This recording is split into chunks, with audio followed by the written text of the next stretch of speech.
Assalamualaikum warahmatullahi wabarakatuh. Sebelumnya perkenalkan saya Suhailan Pria Fahma dengan NIM 222410101053 dari kelas B Data Mining. Uh, Sebelumnya saya ingin menjelaskan mengenai NAMPI yang pada pertemuan praktikum sebelumnya sudah dijelaskan bahwa NAMPI adalah sebuah library yang terdapat pada Python yang berfungsi untuk mengelola operasi khususnya di multidimensi. Nah, pada LKM 1 ini kita diberikan 6 soal yang harus dikerjakan. Yang pertama yaitu ada buat array 2 dimensi menggunakan NumPy.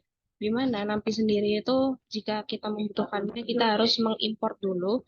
Jadi di sini saya akan langsung membuka Google Colab-nya saja. Untuk contohnya sendiri ini array 2 dimensinya ada 4 baris dan 3 kolom. Dan seperti ini contohnya. Kemudian di Google Colab-nya itu saya yang pertama melakukan import NumPy, kemudian saya mengubahnya menjadi NP sehingga jika saya ingin menggunakan NumPy itu cukup mengetikkan NP saja. Nah, fungsinya ini agar fungsi NumPy dapat digunakan pada program yang akan saya buat. Itu ada variabel R atau array di sini, tapi bukan seperti list yang ada di Python, jadi memang namanya array saja. Jadi diisi dengan np.array. Karena nanti tersebut akan membuatkan sebuah array. Dan di sini karena 2 dimensi, itu ciri khasnya ada kurung siku sebanyak 2 lapis. Ini untuk lapisan pertamanya berwarna ungu, dan lapisan keduanya itu berwarna biru. Nah, dari sini pembacaannya itu kalau misalkan nanti di print, masing-masing dari satu lapisan ini merupakan baris yang akan muncul pada array-nya. Jadi 445 ini adalah baris 1, kemudian 764 adalah baris 2, 974 adalah baris 3, dan 637 adalah baris 4. Kemudian dalam satu barisnya itu memiliki 3 kolom. Yang pertama, untuk di baris pertama ada 3 kolom yaitu 445, kemudian baris kedua 764, dan seterusnya sampai 637. Nah, untuk menampilkan array tersebut, saya menggunakan perintah print, kemudian langsung memanggilkan nama variabelnya tadi yaitu R. Nah, ARR ini. Nah, ketika di print nanti munculnya seperti ini. Mungkin saya run ulang.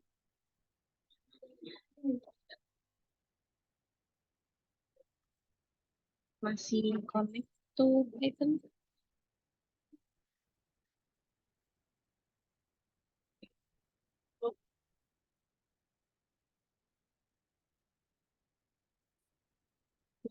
Untuk hasilnya nanti akan seperti ini. Jadi ini bisa dikatakan 2 dimensi karena dari penggunaan itu sudah terlihat bahwa ada 2 lapisan, yaitu lapisan terluar untuk membuat kumpulan dari baris-barisnya, kemudian ada lapisan kedua sebagai baris-baris dari kumpulan tadi. Nah, seperti ini. Itu untuk array 2 dimensi. Kemudian untuk array 3 dimensi, penggunaannya itu hampir sama dengan array 2 dimensi.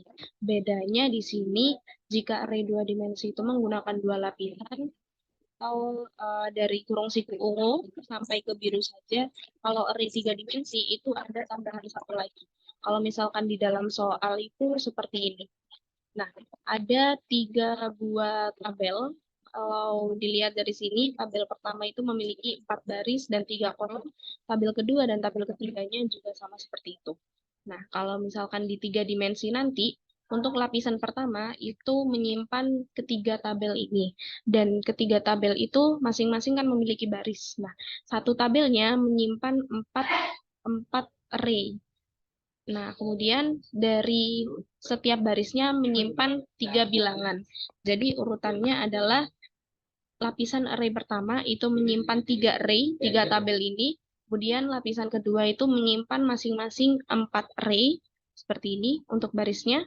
Nah, kemudian di masing-masing baris itu menyimpan 3 bilangan jumlahnya. Kalau misalkan kita lihat di sini, ini pembedanya seperti ini. Biru.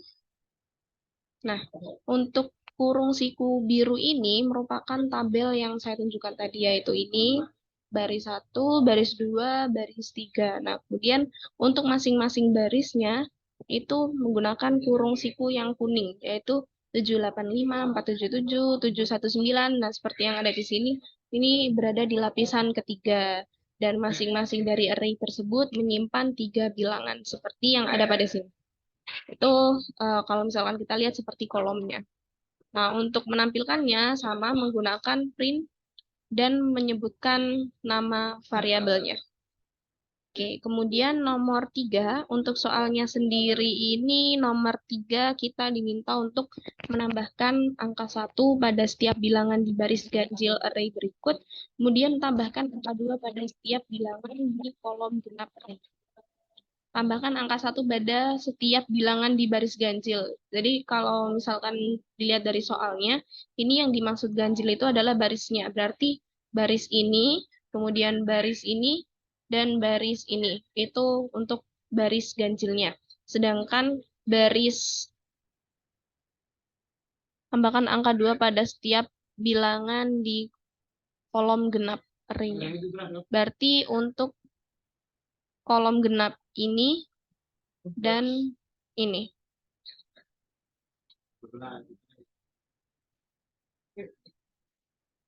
Oke, mungkin di sini saya ada kesalahan terhadap pemahaman soal sebelumnya, karena saya sebelumnya menggunakan bilangan di baris ganjil dan juga baris genap.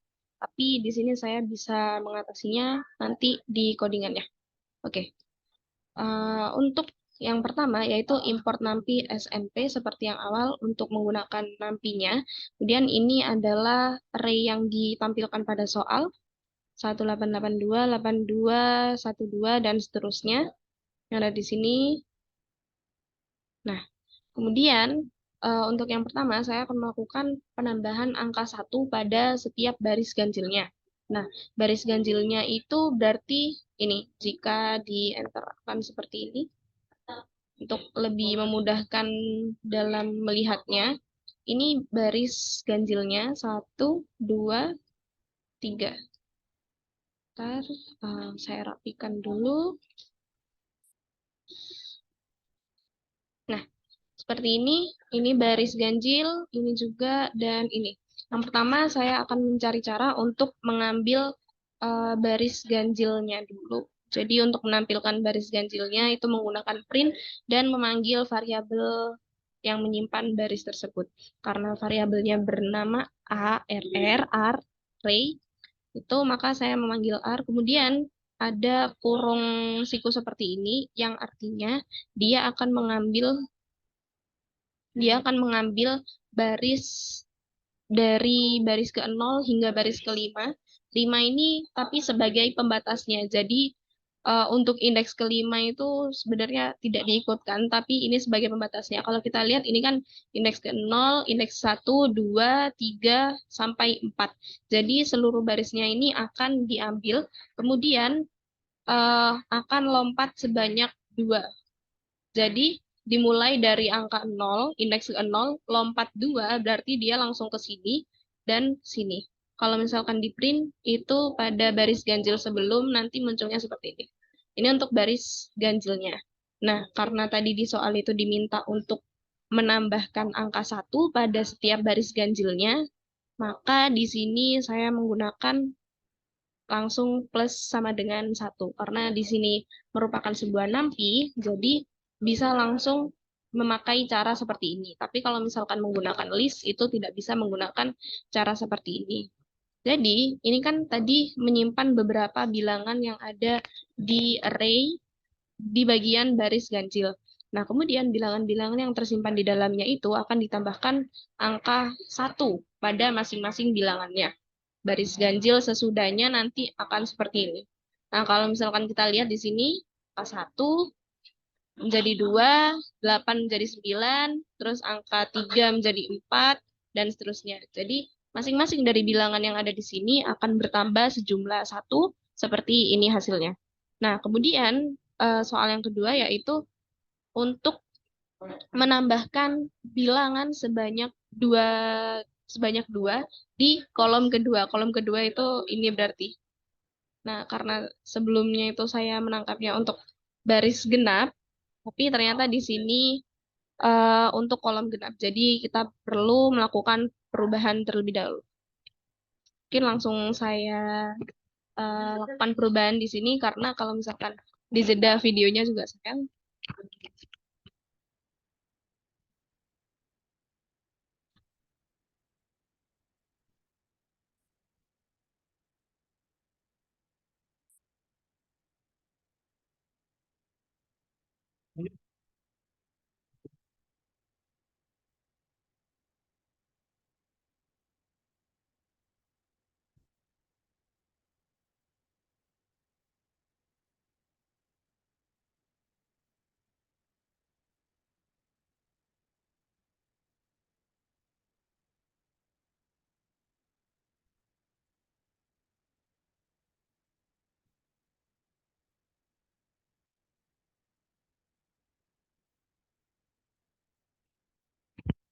Karena ini dimulainya dari baris genap, berarti di ini ya, indeks ke 01. Berarti di sini saya tambahkan, oh maaf, yang di setting salah.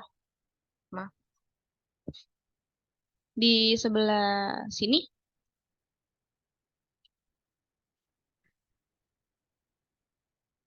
kemudian ini kan untuk mengambil semua barisnya. Untuk mengambil semua barisnya, kemudian kita berada di dalam baris tersebut, itu dimulai dari indeks ke 1 sampai indeks ke 1, 2, 3. Berarti pembatasnya sampai 4 dan lompat 2. Kalau misalkan kita print di kolom genapnya, kita coba lihat dulu. Berarti yang nanti akan muncul adalah angka 82, 22, 17, 48, 24. Kolom genap di sini yang muncul 93. Oh,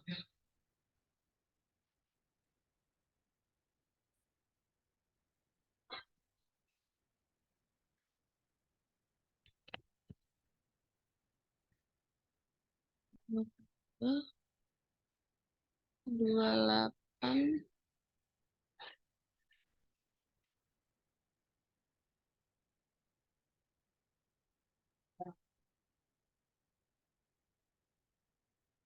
9 ini dari mana ya?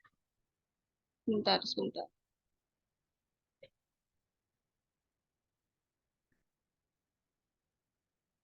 Oh iya ya. Oke. Maaf sebelumnya karena di sini bukan lagi patokannya yang ada di sini. Karena setelah kita melakukan perubahan pada baris ganjilnya di sebelah sini. Nah, ini kan jadinya seperti ini. Kalau misalkan kita print di sini setelah dilakukan perubahan pada baris ganjilnya, array-nya sekarang seperti ini. Bentar. Nah, ini patokannya ya. Karena ini nggak ada spasinya, saya tambahkan ke spasinya dulu.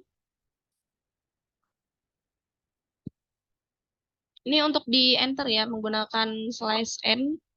Nah, ini kan baris setelah diganti. Mungkin saya bisa tambahkan keterangan di sini ya.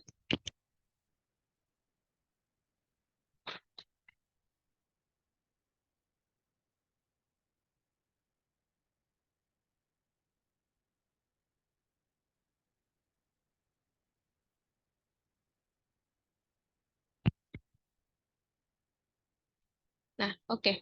Setelah melakukan perubahan pada baris ganjilnya, nah, jadinya kan seperti ini. 2993 ini, kemudian 11258 dan 9345. Dan untuk baris genapnya itu seperti ini, tetap ya. 8212, 1478.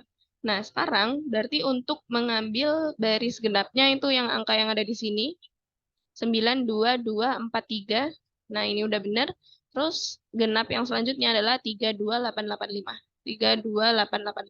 Nah, untuk kolom genapnya sudah berhasil diambil. Selanjutnya adalah menambahkan angka 2 dari kolom genapnya ini.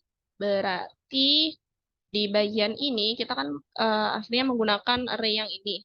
Ini tidak lagi digunakan karena ini untuk baris genap di sini hasil akhir array. Oke, kemudian, nah, oke. Selanjutnya, karena kan kita sudah menemukan rumusnya untuk mengakses kolom genapnya saja, yaitu yang pertama untuk mengambil semua baris yang ada di lapisan pertama. Lapisan pertama ini kan ini ungu nih. Ini mengambil semuanya. Setelah itu dikasih koma, berarti kita masuk ke tahap selanjutnya, yaitu array yang kedua. Nah, dalam array yang kedua, kita mengambil dari indeks ke 1, yaitu ini 0, 1, mulai dari yang 8 ini, sampai indeks ke, kalau di sini kan sampai indeks ke 4, tapi 4 itu sebagai pembatas, sehingga yang diambil hanya sampai 1, 2, dan 3. Dan karena di sini ada angka 2, berarti dia stepnya sebanyak 2. 8 lompat 2 langsung ke 2. Jadi yang diambil itu ini, yang kolom genap. Nah, kolom genapnya ini kan sudah berhasil terambil. Kemudian kolom genapnya ini ditambahkan 2. Sama seperti yang sebelumnya untuk ditambahkan menggunakan plus sama dengan 2. Di sini kolom genap sesudahnya munculnya seperti ini. Kalau kita lihat 9 tambah 2, 11, 8 tambah 2, 10, 3 tambah 2, 5, dan seterusnya. Dan hasil akhirnya ini mengeprint semua array-nya.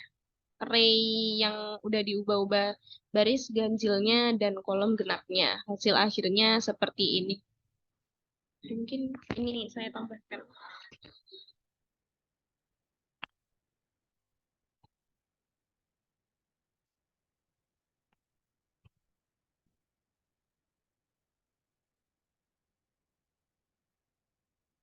Nah, oke. Untuk outputnya nanti akan saya ubah lagi. Mungkin bisa langsung kita next ke nomor 4. Nomor 4 ini kita diminta untuk kembalikan sumbu Z pada array 3 dimensi berikut ini. Nah, kalau misalkan kita lihat, ini kan ada 3 tabel. Yang dimaksud untuk membalikan sumbu Z itu berarti dari angka 785 menjadi 587. Jadi yang depan ke belakang, belakang ke depan. Yang tengah harusnya tetap. Karena nanti hasilnya, nah seperti ini. Ini setelah diubah. Untuk mengubahnya, itu kita bisa menggunakan cara berikut ini. Jadi kita masukkan array yang akan dirubah, sumbu Z-nya itu. Kemudian di print, itu seperti ini sebelumnya. Dan kita menggunakan slicing. Atau ya seperti ini caranya. Di sini saya membuat sebuah variabel baru namanya array_first. Itu fungsinya untuk menyimpan perubahan yang terjadi pada array ini, array yang sebelumnya gitu. Jadi array first ini yang akan menyimpan hasilnya. Nah, di dalam array first ini kita panggil arr-nya atau variabelnya. Ini untuk mengakses semua baris, semua tabelnya maksudnya. Ini, tabel ini, dan juga ini. Kalau kita lihat di lapisan pertamanya, mengakses semuanya, kemudian mengakses semua barisnya juga. Ini, baris ini, dan baris ini yang kedua, dan yang terakhir adalah mereverse-nya atau membalikannya. Nah, ini kan tempatnya start, ini stop. Yang artinya berarti ini semuanya. Semua itu berarti ini tiap bilangan-bilangan yang ada di dalam setiap barisnya. Semua bilangannya ini diambil, kemudian stepnya itu adalah -1, yang berarti dia dibalik atau seperti palindrome kalau kita lihat di sini. Jadi menggunakan cara ini, menggunakan slicing, kita bisa menampilkan hasilnya yang sudah tersimpan dalam array first tadi. Jadi seperti ini. Jadi yang awalnya 212, ini, oh kalau ini sama ya. Terus kalau ini, 293 menjadi 392, dan seterusnya. Itu untuk membalikan sumbu Z. Nah, kemudian masih menggunakan array yang sama, array 3 dimensi pada nomor 4 tadi. Nomor 5 kita diminta untuk mengubah 3 dimensi menjadi 2 dimensi sebanyak dimensinya 6 kali 6. Kalau sebelumnya kan 3 dimensinya itu berapa kali berapa ini ya? Ada 3 tabel, 3 kali ada 4 baris, 3 kali 4, tiap barisnya ada 3. Berarti sebelumnya itu 3 dimensi 3 kali 4 kali 3 diubah menjadi 6 kali 6. Nah, kita bisa memanfaatkan fungsi reshape. Nah, reshape ini fungsinya untuk mengubah dimensi dari sebuah array. Nah, caranya sama, menggunakan NumPy, kemudian mendeklarasikan array-nya. Ini untuk ngeprint saja sebelum diubah biar kita tahu before after-nya gitu. Nah, kita bisa memakai R ini langsung. Jadi yang dirubah itu langsung dari sininya. Kemudian r.reshape 6,6 yang artinya array yang sekarang, array yang dipanggil ini akan diubah dimensinya menjadi 6 kali 6, 6 baris kali 6 kolom. Kalau kita lihat di sini 785, 477 itu menjadi, nah, lanjutannya. Untuk penataannya, apakah diambil dari 785, kemudian 212, itu tidak. Tapi berurutan dari yang awal ini. 785, kemudian digabungkan sama 477. Terus 719 sama 5410, dan seterusnya sampai ke bawah. Jadi seperti ini.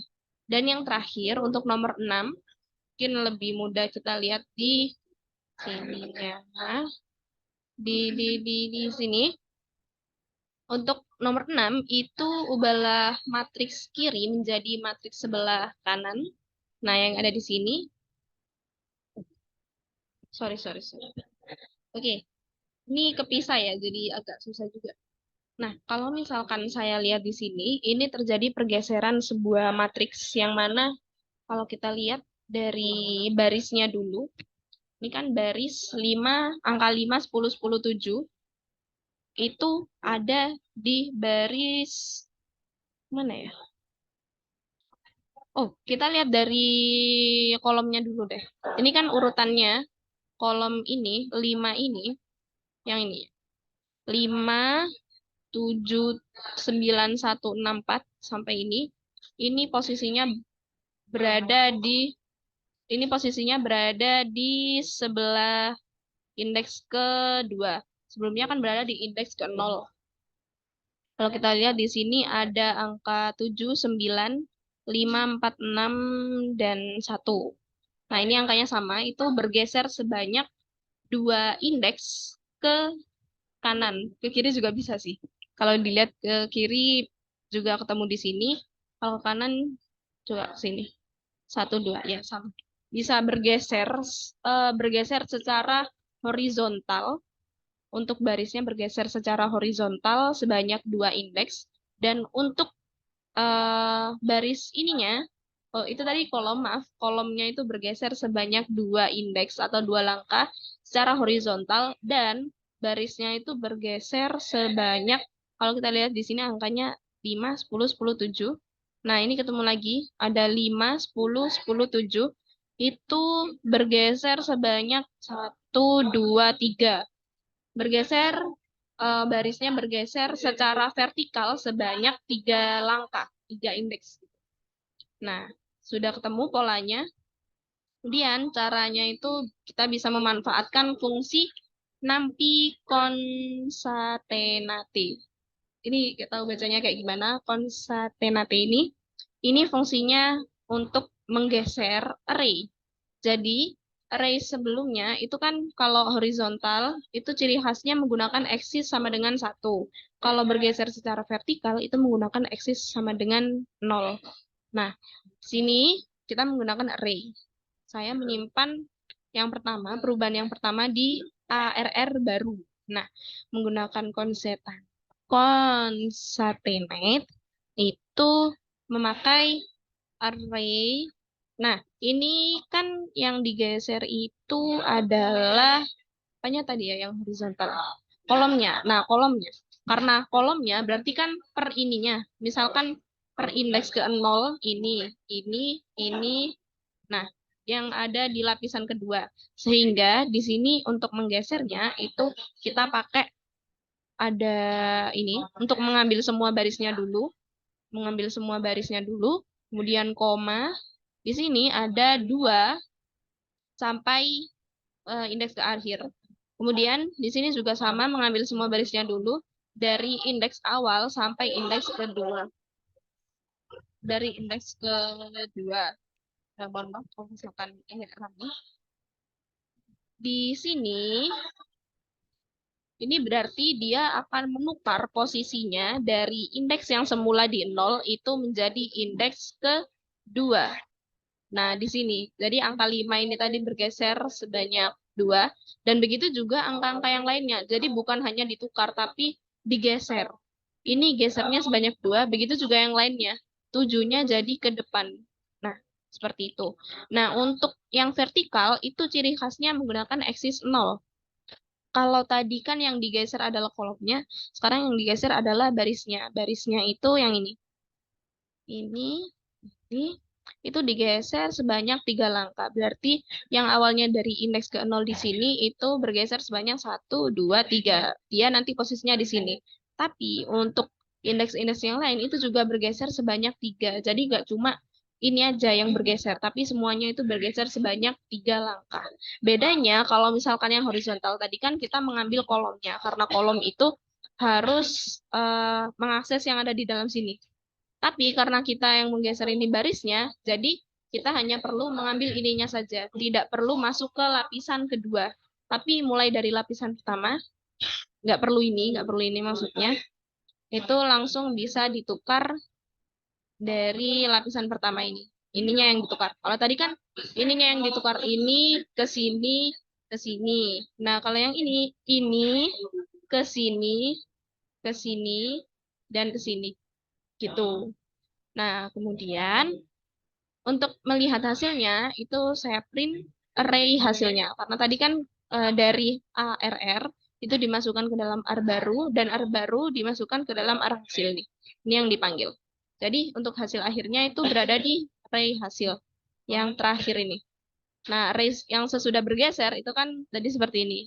93, 18, 52, 6, 10, dan seterusnya. Nah, seperti ini. Oke, mungkin itu saja yang bisa saya jelaskan dari soal-soalnya. Dan kemudian untuk kesimpulannya, saya menemukan beberapa kesimpulan bahwa dari tugas kali ini itu mengenai penggunaan NumPy yang dapat memanipulasi array multidimensi secara efisien, serta array yang digunakan untuk mempresentasikan data dalam bentuk matriks dengan dimensi yang ditentukan. Kemudian adanya bermacam-macam dimensi yang dapat disimpan dalam array, seperti 2 dimensi, 3 dimensi, atau bahkan lebih. Terus array dapat dimanipulasi dengan melakukan penjumlahan bilangan yang ada di dalamnya tanpa harus menjumlahkan satu per satu, namun hanya menggunakan rumus tata letak seperti yang saya jelaskan sebelumnya. Dan ada juga yang namanya fungsi reshaping atau reshape. Itu yang dapat mengubah dimensi array, yang tadinya 3 dimensi menjadi 2 dimensi. Kemudian yang terakhir juga ada fungsi concatenate. Ini yang dapat untuk menggeser array secara horizontal maupun vertikal dengan rumus tertentu dan angka eksis yang digunakan. Oke. Oke, mungkin itu saja yang dapat saya sampaikan. Terima kasih. Wassalamualaikum warahmatullahi wabarakatuh.